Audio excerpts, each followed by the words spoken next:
कभी सोचा है हमारे स्मार्टफोन से लेकर हमारी कार तक हर चीज के पीछे आखिर क्या जादू है? आज हम उन्हीं छोटे छोटे लेकिन कमाल के चमत्कारों की दुनिया में उतरने वाले हैं जो हमारी पूरी डिजिटल दुनिया को पावर देते हैं। तो चलिए शुरू करते हैं।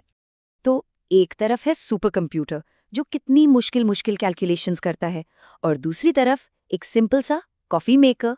अब इन दोनों में क्या कॉमन हो सकता है? सुनने में तो काफी अजीब लगता है ना, पर यकीन मानिए इनकी बुनियाद में एक ही राज छिपा है। और वो राज है छोटे छोटे इलेक्ट्रॉनिक स्विच। लाखों में नहीं अरबों में। और यही नन्हे स्विच आज की हमारी कहानी के असली हीरो हैं। जी हाँ, हम बात कर रहे हैं सेमीकंडक्टर्स की, हमारी पूरी की पूरी डिजिटल दुनिया की असली नींव। तो इन छोटे स्विच के राज को समझने के लिए हमें बहुत बहुत गहराई में जाना होगा, मतलब एकदम एटॉमिक लेवल तक। चलिए देखते हैं कि आखिर मटेरियल्स में ऐसा क्या खास होता है जो ये सब कुछ मुमकिन बना देता है। देखिए, हमारे आसपास कुछ मटेरियल्स ऐसे हैं जो बिजली के लिए खुली सड़क जैसे हैं, और कुछ हैं जो बिल्कुल बंद दरवाजे की तरह। लेकिन इलेक्ट्रॉनिक्स की दुनिया बनाने के लिए हमें कुछ ऐसा चाहिए था जो एकदम सही हो, न बहुत ज्यादा कंडक्टर न बहुत ज्यादा इंसुलेटर, मतलब हमारा अपना गोल्डीलॉक्स मटेरियल। सबसे पहले बात करते हैं इंसुलेटर्स की, जैसे रबर या कांच। इन्हें एक ऐसी घाटी की तरह समझिए जिसके बीच में एक बहुत बहुत ऊंची दीवार हो। अब एक तरफ इलेक्ट्रॉन्स हैं और दूसरी तरफ जाने की जगह, पर यह दीवार इतनी ऊंची है कि बेचारे इलेक्ट्रॉन उससे पार ही नहीं कर सकते। नतीजा, कोई करंट नहीं बहता। सिंपल। अब इसके बिल्कुल उलट है कंडक्टर्स, जैसे कि तांबा। यहाँ कोई दीवार है ही नहीं, ये तो एक खुला मैदान है जहाँ इलेक्ट्रॉन मजे से घूमते हैं, जब चाहें जहाँ चाहें। अब ये तारों के लिए तो बहुत बढ़िया है, पर इसमें एक दिक्कत है, हम इसे कंट्रोल नहीं कर सकते। ये तो हमेशा ऑन मोड में ही रहता है। और फिर एंट्री होती है हमारे हीरो की, सेमीकंडक्टर, जैसे कि सिलिकॉन। यहाँ एक दीवार तो है, पर वो छोटी है जिसे पार किया जा सकता है। बस थोड़ी सी एनर्जी देकर हम इलेक्ट्रॉन्स को इस दीवार के ऊपर से जंप करवा सकते हैं। और बस यही वो बात है जो सब कुछ बदल देती है।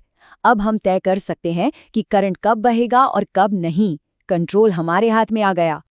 तो ठीक है, अब हमारे पास ये कमाल का मटेरियल तो आ गया, पर अब हम इससे क्या बना सकते हैं? इसे किसी खास काम के लिए कैसे तैयार करें? चलिए इससे एक वन वे स्ट्रीट यानी एक तरफा रास्ता बनाते हैं। इसका राज छिपा है एक प्रोसेस में जिसे कहते हैं डोपिंग। इसे ऐसे समझिए जैसे कोई मास्टर शेफ हो जो एक बिल्कुल शुद्ध चीज यानी सिलिकॉन में कुछ खास मसाले, मतलब कुछ अशुद्धियां मिलाता है। और ऐसा क्यों? ताकि इसके दो अलग अलग फ्लेवर तैयार हो सकें। एक तरह की डोपिंग से हमें मिलता है एन टाइप सेमीकंडक्टर। इसमें होते हैं कुछ एक्स्ट्रा फ्री इलेक्ट्रॉन्स। सोचिए एक फुल पार्किंग लॉट जिसमें कुछ कारें बाहर इंतजार कर रही हैं। वहीं दूसरी तरह की डोपिंग से बनता है पी टाइप। इसमें होती हैं कुछ खाली जगह हैं जिन्हें हम होल्स कहते हैं, मतलब पार्किंग लॉट में कुछ खाली स्पॉट्स। अब असली मैजिक तो तब होता है जब हम इन दोनों को मिला देते हैं। जैसे ही एन टाइप और पी टाइप मिलते हैं ना, तो एन साइड के एक्स्ट्रा इलेक्ट्रॉन दौड़कर पी साइड के खाली होल्स को भर देते हैं, और इससे बीच में एक न्यूट्रल जोन बन जाता है, एक बैरियर। ये बिल्कुल वैसी सड़क है जिसके बीच में एक दीवार खड़ी कर दी गई हो। तो सवाल ये है कि इस बंद सड़क को कंट्रोल कैसे करें? इसका तरीका है बायसिंग, मतलब इस पर वोल्टेज लगाना। इसे ऐसे समझिए कि हम ट्रैफिक पुलिस बन गए हैं। अब हम तय करेंगे कि ट्रैफिक सिर्फ एक ही दिशा में जाएगा, और ये इस पर डिपेंड करेगा कि हम सिग्नल कैसे देते हैं। जब हम वोल्टेज एक खास तरीके से लगाते हैं, जिसे फॉरवर्ड बायस कहते हैं, तो ये उस बीच की दीवार को धक्का देकर छोटा कर देता है और ट्रैफिक, मतलब करंट, बहने लगता है। लेकिन अगर हम वोल्टेज को उल्टा लगा दें, यानी रिवर्स बायस में, तो वो दीवार और भी चौड़ी हो जाती है और ट्रैफिक पूरी तरह से रुक जाता है। बन गया ना एक परफेक्ट वन वे गेट। एक वन वे गेट बनाना तो सिर्फ शुरुआत थी, अब हम इससे भी ज्यादा पावरफुल कुछ बनाने वाले हैं। सोचिए, एक ऐसा स्विच जो सिर्फ ऑन या ऑफ ना हो, बल्कि जिसे हम कंट्रोल कर सकें, ठीक एक पानी के नल की तरह, जिससे हम पानी के फ्लो को कम या ज्यादा कर सकते हैं।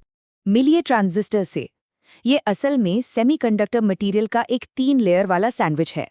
या फिर आप इसे ऐसे भी सोच सकते हैं कि 2 डायोड्स को बैक टू बैक जोड़ दिया गया हो। इससे हमें NPN या PNP जैसी लेयर्स मिलती हैं। अब इन 3 लेयर्स के 3 टर्मिनल होते हैं और इनके नाम ही इनका काम बताते हैं। पहला है एमिटर, जो चार्ज को एमिट करता है यानी भेजता है। दूसरा है कलेक्टर, जो उस चार्ज को कलेक्ट करता है। और सबसे इंपॉर्टेंट है बेस, ये उस नल का हैंडल है। बेस पर एक हल्का सा कंट्रोल एमिटर से कलेक्टर तक के एक बहुत बड़े फ्लो को कंट्रोल कर सकता है। अपनी इसी सिंपल से डिजाइन की वजह से एक ट्रांजिस्टर के पास 3 सुपर पावर्स होती हैं। ये पूरी तरह से बंद हो सकता है, जिसे हम कट ऑफ मोड कहते हैं। ये पूरी तरह से चालू हो सकता है, यानी सैचुरेशन मोड। या फिर, और ये सबसे दिलचस्प है, ये एक छोटे से सिग्नल को एक बहुत बड़े सिग्नल में बदल सकता है। ये होता है एक्टिव मोड में। और ये सब कुछ बस इस बात पर डिपेंड करता है कि हम इसके जंक्शंस पर वोल्टेज कैसे अप्लाई करते हैं। तो चलिए अब थोड़ा जूम आउट करते हैं। हमने इन छोटे छोटे पुर्जों को तो समझ लिया, अब देखते हैं कि जब इनमें से अरबों को एक साथ मिला दिया जाता है तो क्या होता है। ट्रांजिस्टर का सबसे कमाल का इस्तेमाल है एम्प्लीफिकेशन। सोचिए, जब कोई माइक में बोलता है तो उसकी आवाज का सिग्नल बहुत कमजोर होता है। ट्रांजिस्टर उसी कमजोर सिग्नल को लेता है और उसे इतना बड़ा और पावरफुल बना देता है कि स्पीकर उसे जोर से बजा सके। यही प्रिंसिपल रेडियो से लेकर हर ऑडियो डिवाइस तक में काम करता है। तो कहानी यहाँ आकर जुड़ती है। वो रेत जिससे सिलिकॉन बनता है, उसी सिलिकॉन पर ये छोटे छोटे डायोड्स और ट्रांजिस्टर्स अरबों की संख्या में बनाए जाते हैं। और ये सब मिलकर बनाते हैं एक इंटीग्रेटेड सर्किट, या जिसे हम माइक्रोचिप कहते हैं। और यही चिप हमारे स्मार्टफोन्स, हमारे कंप्यूटर, यहाँ तक कि स्पेसशिप्स का भी दिमाग है। सोचिए, सब कुछ बस उन्हीं छोटे छोटे स्विच से शुरू हुआ। तो जरा सोचिए, सिर्फ 2 सिंपल आइडियाज, एक वन वे गेट और एक कंट्रोल किया जा सकने वाला स्विच। इन दोनों ने मिलकर हमारी पूरी डिजिटल दुनिया खड़ी कर दी। ये सच में हैरान करने वाली बात है, और ये हमें एक आखिरी सवाल पर लाकर छोड़ देती है। अगर इन मामूली से दिखने वाले स्विच ने हमारी दुनिया को इतना बदल दिया, तो आने वाले कल के स्विच वो क्या कमाल की चीजें बनाएंगे।